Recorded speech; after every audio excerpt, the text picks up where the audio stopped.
Good day! For today's discussion, let us discuss fundamental principles of counting and repetition of event that is needed before we proceed to permutation. So let us first discuss what is fundamental principles of counting or FPC.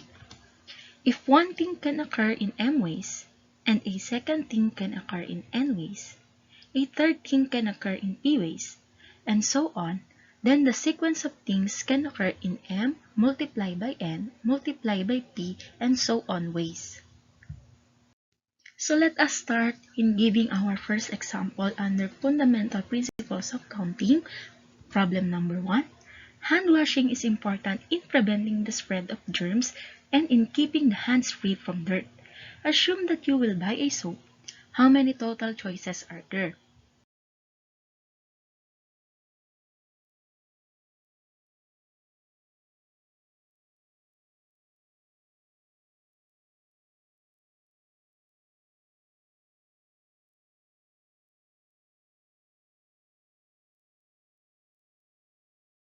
So from our problem number 1, so this is my illustration. So we have here two kinds of soap. We have the bar soap and the liquid soap. And in each two soap, there are 5 colors available. So we have white, green, orange, blue, and yellow. And there are 3 types of scents. So these are honey, mocha, and rose. Same with the hand soap or our liquid soap. There are 5 colors available. Same with the bar soap, white, green, orange, blue, yellow. And then there are also 3 scents which are honey, mocha, and rose. From our illustration, let us use 3 diagram. Again, we have bar soap. And then you can see here the 5 colors. We have here the white, green, orange, blue, and yellow. And it is also stated that in each colors we have 3 scents. It is honey, mocha, and rose. So let us now list all the possible answers from our 3 diagram. You can see here soap, white, and then honey. So for our next, we have bar soap, white, and then mocha. So we are done with the honey and mocha. Next is bar soap, white, and then rose. So we are done with the color white. Next, bar soap, green. This time, the color is green. And then honey. Next one, bar soap, green. The scent is mocha. Next, bar soap, green, and then rose. We also have bar soap. So this time, orange, honey. Next, bar soap, orange, and then mocha. Next, bar soap, orange, and then rose. So, I want you to list your answer for blue and yellow.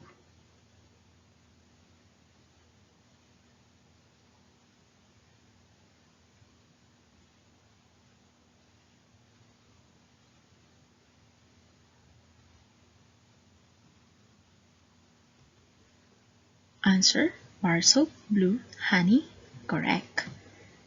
Bar soap, blue, mocha, correct. Bar soap, blue, rose, correct. And for yellow, bar soap, yellow, honey, correct. Bar soap, yellow, mocha, correct. Bar soap, yellow, rose, correct. It's very good. That is all the choices for our bar soap. So next is for the liquid soap. So we also have here colors white, green, orange, blue, yellow, and in each colors we also have 3 scents: the honey, mocha, and rose.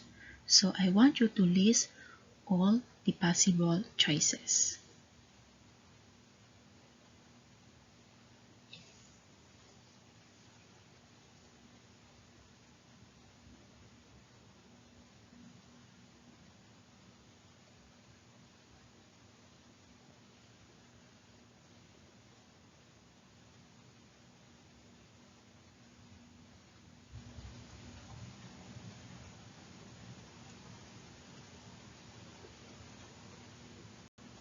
Okay, let's start with liquid soap, white honey.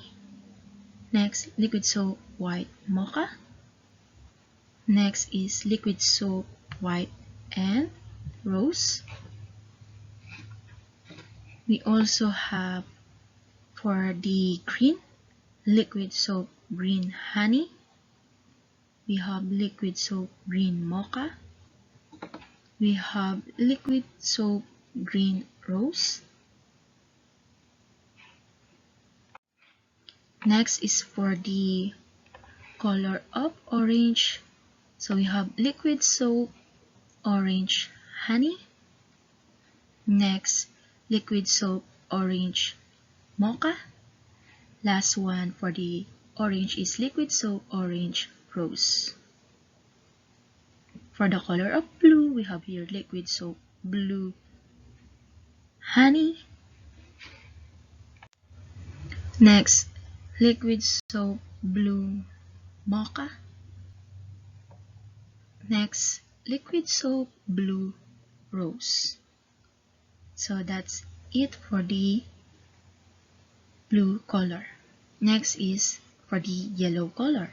So liquid soap, yellow honey, liquid soap, yellow mocha, and liquid soap, yellow rose. I hope you got the answers correct.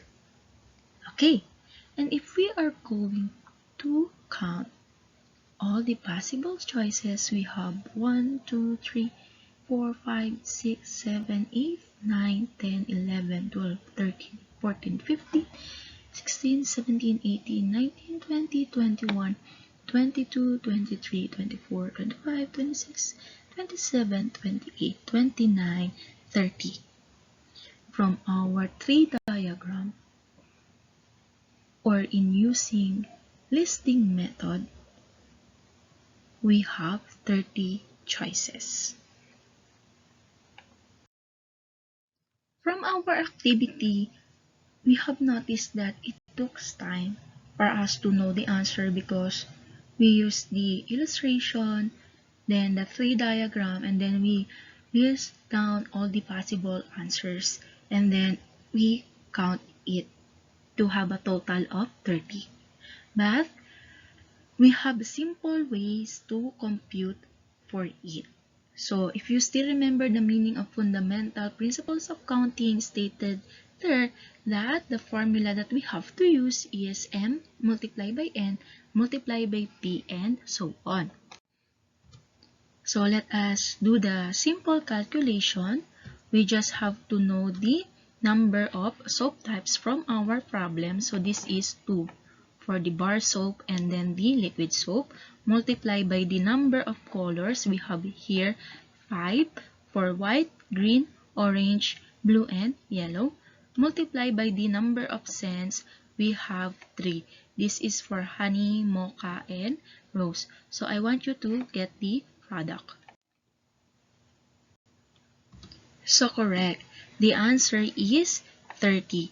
So you will notice that if we use formula, we can get the answer easier.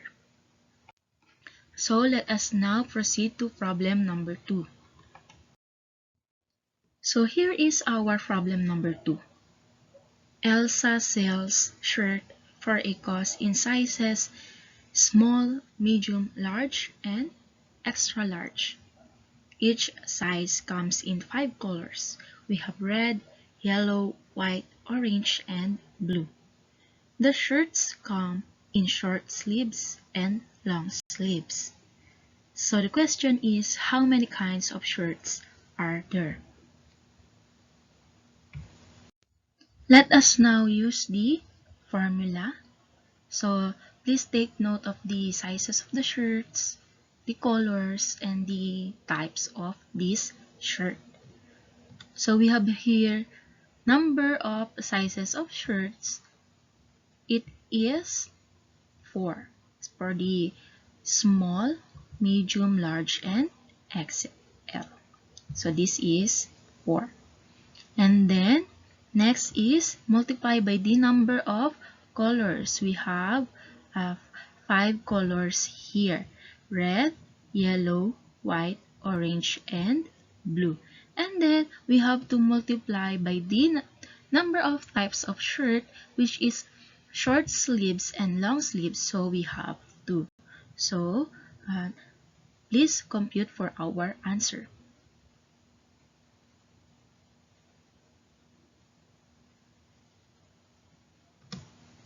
Very good. Our answer is 40 kinds of shirts. So it is very easy to know the answer. Just multiply. We are done with the Fundamental Principles of Counting, or FVC. So our next topic is about the repetition of event. What is repetition of event? If one event with n outcomes occurs r times with repetition allowed, then the number of ordered arrangements is n raised to r. Let us now have problems involving repetition of event. So you can see here a spin wheel. Complete the table. What is the number of arrangements if you spin the spinner on the right? So we have here a table, letter A, 2 times. So I have here 8 times 8 because we have here 8 choices. We have numbers from 1 to 8. And if we are going to rewrite it in exponential form, it goes like this, 8 raised to 2. So 8 times 8, the answer is, very good.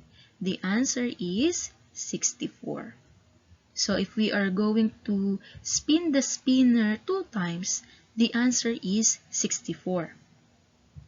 How about if we are going to spin the spinner 3 times? So simply 8 times 8 times 8, or in exponential form, it is 8 raised to 3. So the answer is awesome. Correct. 512. So for letter C, you have to spin the spinner 4 times. So 8 multiply by 8, multiply by 8, multiply by 8, and in exponential form, it is 8 raised to 4. So the answer is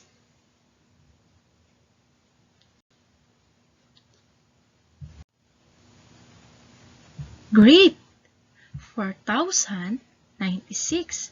So you can see here that the repetition of event is easy, same with fundamental principles of counting. So let us now proceed to our next example. Our second example, how many two-letter words can be made from the English alphabet? So we already know that the English alphabet contains 26 letters from letter A to C. So we have here 26 multiplied by 26. So from our problem, we have here two letter words. So I repeat, 26 twice. So 26 multiplied by 26.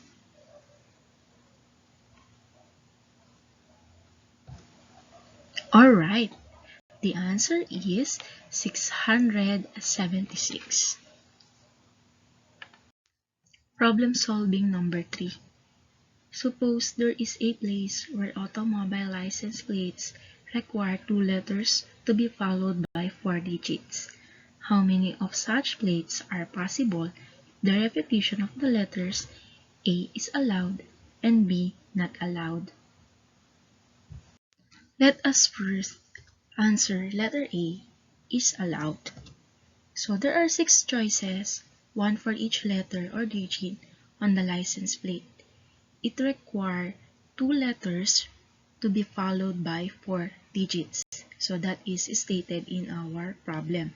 So I have here a sketch of the box for each stage for us to easily understand or answer the problem. So as you can see here, for the letters, I assigned here 2 boxes. And then I write it the 26. So that is for 2 letters. So I repeat 26 twice for 2 letters. And then followed by 4 digits. So I have here, you can see that I write 10 4 times because of 4 digits. And then, why I write number 10? Because we have 10 digits. It is from numbers 0 to 9. So the next step is you just have to multiply it. So 26 multiplied by 26. And then your answer multiplied by 10. Your answer multiplied by 10. Your answer multiplied by 10. And your answer multiplied by 10.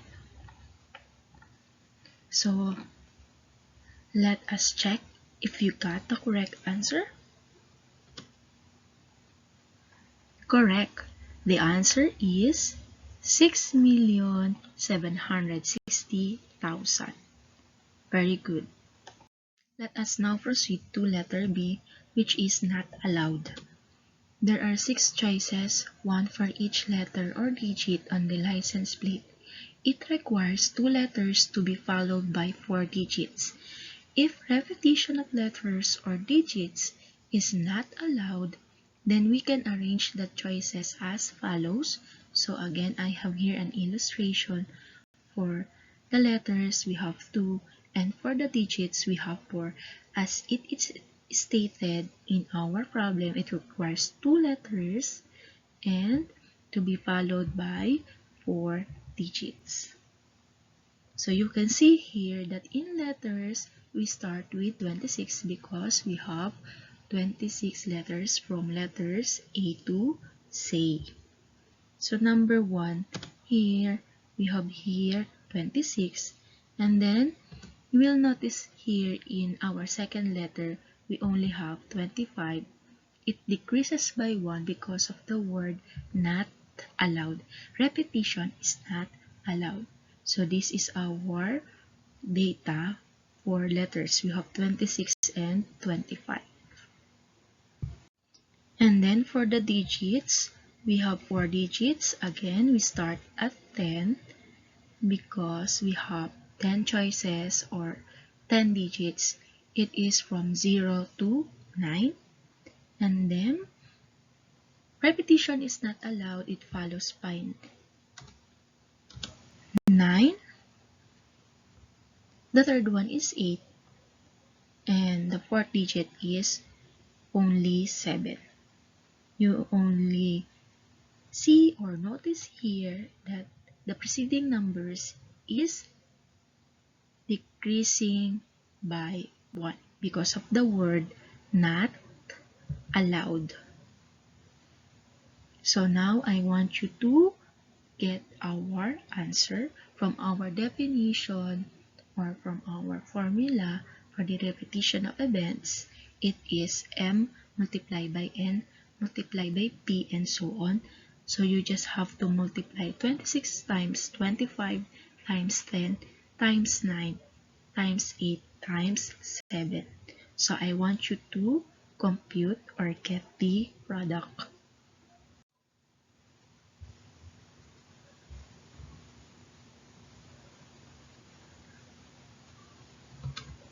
Very good. The correct answer is 3,276,000. Good job.